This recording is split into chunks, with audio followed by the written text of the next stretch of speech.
নমস্কার, কেমন আছেন সবাই? সুপ্রিয়ার ঘর করানো একটা ভিডিওতে সবাইকে স্বাগত।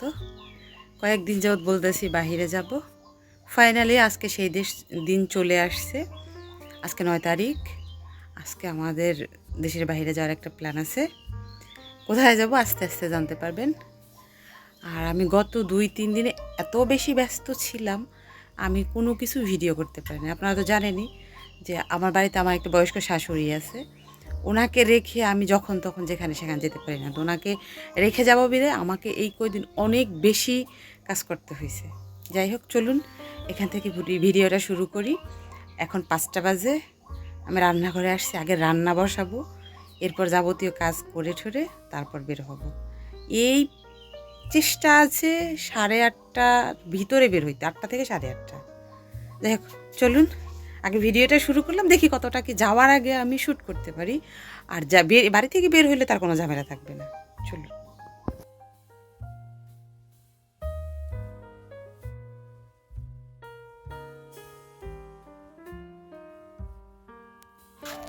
চলে আসছি বর্ডারে আমরা, ওই পারেই বর্ডার। এখানে কিছু ফর্মালিটিস আছে, সেগুলো সারতেছে। সকাল থেকে এত কিছু চলছে আর ফোন তো ধরতেই পারিনি। আর রত্না দিদি হচ্ছে একটি মিস্টেক হয়ে গেছে, উনি আজকে আসছে। কালকে আসলে আমার উপরে চাপ কম হইতো। আসার সময় মা তো একেবারে অস্থির হয়ে গেছে। আমার 2টা পোষ্য আছে, ওদেরকে খাইয়ে ঠেয়ে সব কিছু করে আসতে হয়েছে। তারপর 8:30টার মধ্যে বের হয়েছি, চলে আসছি। এখানে ফর্মালিটি করলেই আমরা ওপারে যাবো চলে। আমাদের ফ্লাইট হচ্ছে 4টার দিকে, এই জন্য অত বেশি তাড়াও নেই, টাইম মতো সব কিছু হয়ে যাবে আশা করি। দেখা যাক বাকিটা।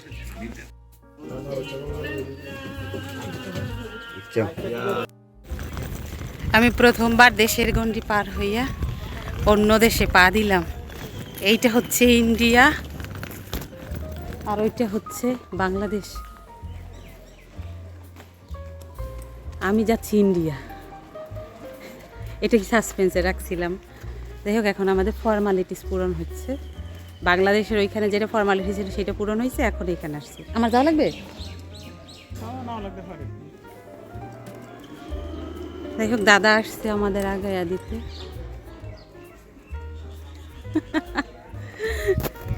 শিমুল গাছ শহরের ভিতরে তো নাই, কিন্তু এখানে দেখা গেল ভালোই বড়। ভাই, যে পরিমাণে চেকিং হচ্ছে, চেকিং করাইতে করাইতেই দম বাইরে যেতেছে।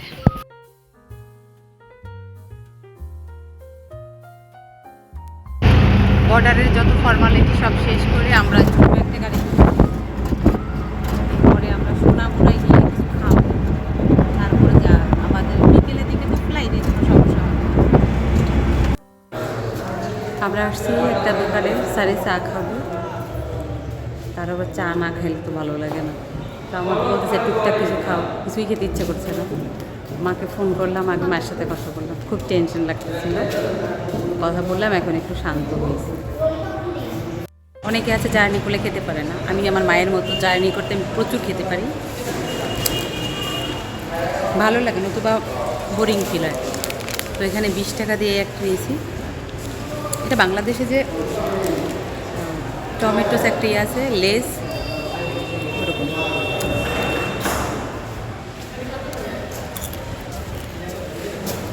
আমরা সোনামুড় একটা জায়গা থেকে জিপে উঠছি, মাঝখানে এই পুরো জায়গাটা নিয়ে নিয়েছি আমরা, একেবারে হাত পা ছড়িয়ে ছিটিয়ে যাব। এখানে নাকি ছোট ছোট পাহাড় আছে, যাক দেখতে দেখতে যাব। এখন আমরা যাচ্ছি আগরতলার ওদিকে, আগরতলা থেকে তারপর এয়ারপোর্টে ওখানে যেয়ে লাঞ্চ করবো। এখানে কিছু খেলাম না, আমি জাস্ট চিপস খেলাম, এখানে ওয়াশরুম সারলাম, এখন জিপ সারবে, ভরে গেছে।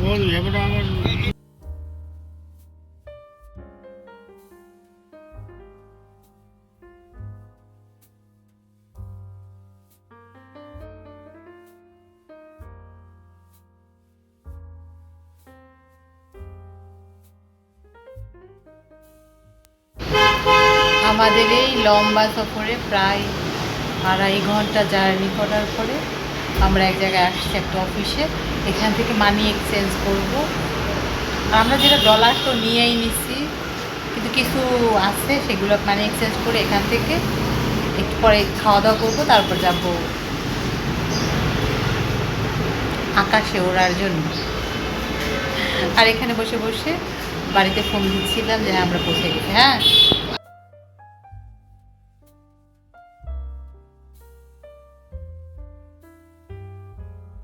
জম্পেশ এক খাওয়া দাওয়া হলো। আলু ভর্তা, ডাল, সাথে মাছ ছিল পাঁপড় ভাজা দিয়ে। এখন আস্তে আস্তে এয়ারপোর্টের দিকে ঢুকি। খাওয়ার আমার একটু বেশি হয়ে গেছে, এখানে তোমার লেগে গেছে।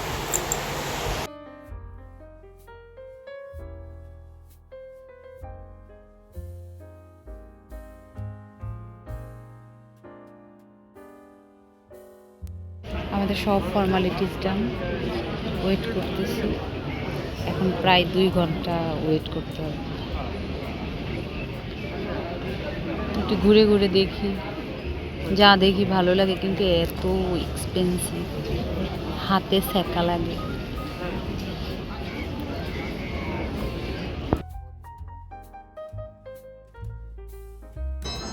ঠিক আছে,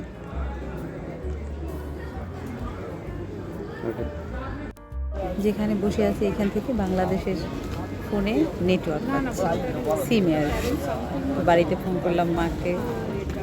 আমার মা বলছে যে 2 ঘন্টা বসে থেকে কী করবা, ভিতরে ঘুরে ফিরে দেখ। এখানে একটা জুয়েলারির শপ আছে, বাট হ্যাভি এক্সপেন্সিভ। গেছিলাম, ঘুরে আসলাম। ফোন করা অ্যালাউ না, তার জন্য না। আমরা ভিতরে ঢোকার আগে খেয়ে ঢুকছি, ক্ষুধাও নেই। হয়তো স্যারে একটু চা কফি খাবে, সে আবার তো চা না খেলে তার মাথা ব্যথা শুরু হয়ে যায়। এত বোরিং লাগতেছে। আর কত সময় বসতে আর কি জানেন।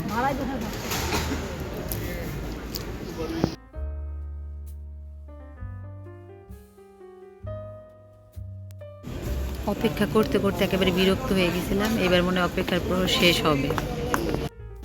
বসে বসে মায়ের সাথে, শাশুড়ির সাথে কথা বললাম। আমার ভাতিজি বলছে এয়ারপোর্ট দেখবো, ওরে ভিডিও করে এয়ারপোর্ট দেখাইলাম। এখন বললো যে ভিডিও করে প্লেন পাঠাইও। আচ্ছা, ভিডিও করে প্লেন পাঠাবো। কি হাসিটাই না হাসলাম এতক্ষণ বসে বসে। যাই হোক, এখন বোরিংনেস মনে শেষ হবে, তো ডাকাডাকি শুরু করছে, ওদিকে যাই।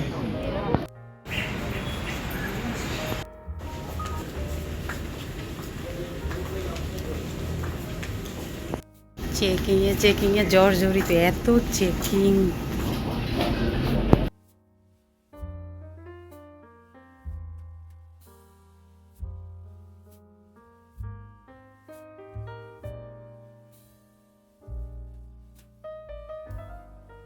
সময় আমার সাথে একটা বাজে গাড়ি চড়লেও পিছনে, আর এখানেও তাই হইল। যাই হোক, বসছি, ভাবছিলাম উইন্ডো সিট পাবো, তার পেলাম না।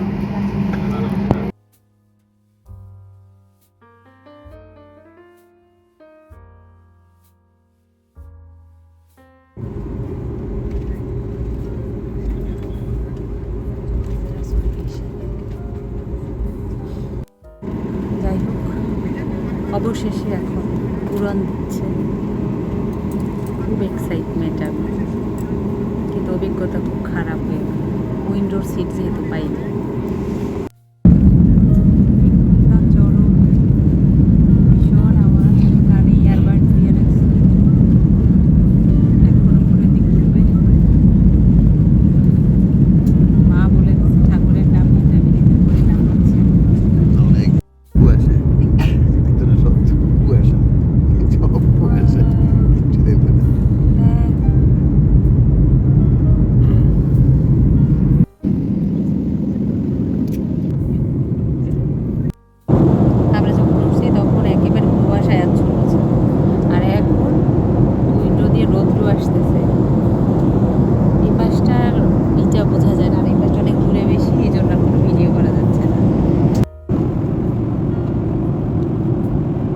এখন কি বাসে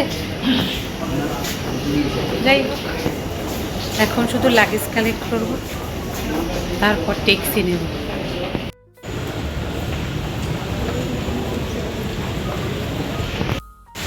দশ নাম্বার বেল্টে আমাদের লাগেজ আসবে। ট্রলির জন্য ওয়েট করাটা সব থেকে ধৈর্যের ব্যাপার। এই সময় আর ইচ্ছা করে না ওয়েট করি। আমাদের লাগেজ কালেক্ট হয়ে গেছে, এবার বাইরে যে একটা ট্যাক্সি নেব, তারপর বাড়ি। আমার বাড়ি না, আমার ননাসের বাড়ি। স্যার কাছে ট্যাক্সি আছে, একটা জিনিস ভুল হয়েছে। আমি বাড়ি থেকে আসার সময় একটা উবার ডাউনলোড করে আসতাম, তাহলে এখান থেকে উবার থেকে গাড়ি বুক করা যায়, এটা ভুল হয়ে গেছে। যাই হোক, ট্যাক্সি ঠিক হয়ে গেছে, এখন যাব। 7434